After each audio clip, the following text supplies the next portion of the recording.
ఆంధ్రప్రదేశ్ లో రాజకీయం హాట్ గా సాగుతోంది. టీడీపీ వర్సెస్ వైసీపీ మధ్య పోరు ఇండియా పాకిస్తాన్ యుద్ధంలాగా మారింది. ప్రస్తుతానికి తెలుగుదేశం అధినేత చంద్రబాబు అరెస్ట్ అయి నెల రోజులు దాటింది.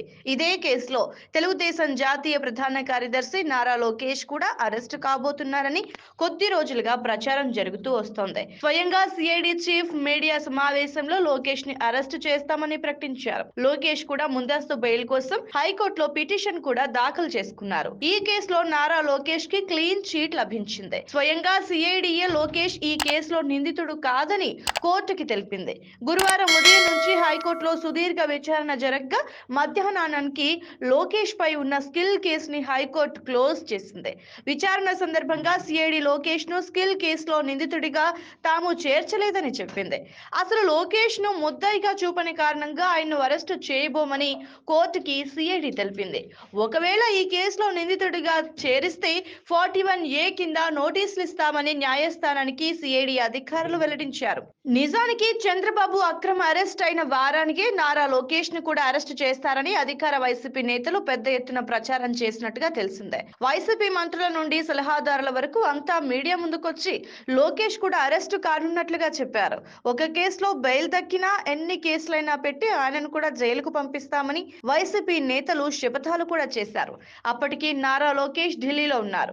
లోకేష్ ఢిల్లీ నుండి రాగానే అరెస్టు చేయాలని భావించారు. కానీ లోకేష్ ఢిల్లీ నుండి వచ్చినా అరెస్ట్ చేయలేదు. మళ్ళీ లోకేష్ ఢిల్లీ వెళ్లిన వైసీపీ నేతల నుండి కానీ సిఐడి నుండి కానీ లోకేష్ అరెస్ట్ మీద ప్రకటనలు లేవు.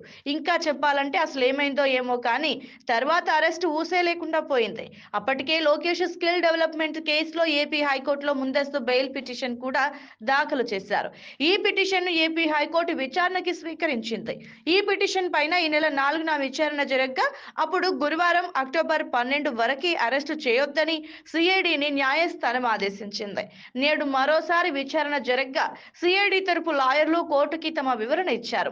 అసలు స్కిల్ కేసులో లోకేష్ నిందితుడే కాదని, ఆయనకి ఈ కేసుకి ఎలాంటి సంబంధం లేదని న్యాయస్థానం ముందే సిఐడి క్లియర్ కట్ గా చెప్పేసింది.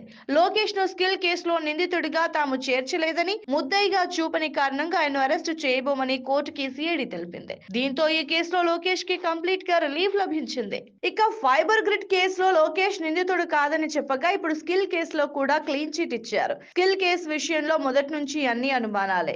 అసలు ఈ కేసు చంద్రబాబు లోకేష్ పేర్లే లేవు. కానీ ఉద్దేశపూర్వకంగానే బాబును అరెస్టు చేసి ఆ తర్వాత ఎఫ్ఐఆర్ లో ఆయన పేరు చేర్చారు. ఇప్పుడు ఆధారాలు చూపలేక నానా తిప్పలు పడుతున్నారు. నెల రోజులుగా ఈ కేసును నిరూపించేందుకు న్యాయ నిపుణులు, సీనియర్ న్యాయమూర్తుల సలహాలతో సిఐడి మల్లగుల్లాలు పడుతుంది. ఇక అక్రమ కేసు అని ఇప్పటికే ప్రజలకు క్లియర్ కట్ గా అర్థమైపోయింది.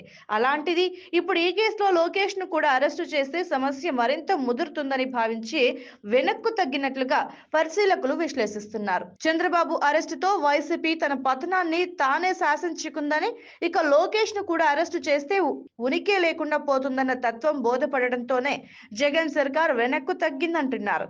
స్కిల్ కేసులో లోకేష్ కు క్లీన్ చిట్ ఇస్తూ సిఐడిఏ కోర్టుకి తెలియజేయడంతో జగన్ బండారం బయటపడిపోయిందని, కేవలం కక్ష సాధింపు కోసమే బాబుని అరెస్టు చేశారని, మరో నిర్ద్వంద్వంగా తేలిపోయిందని అంటున్నారు.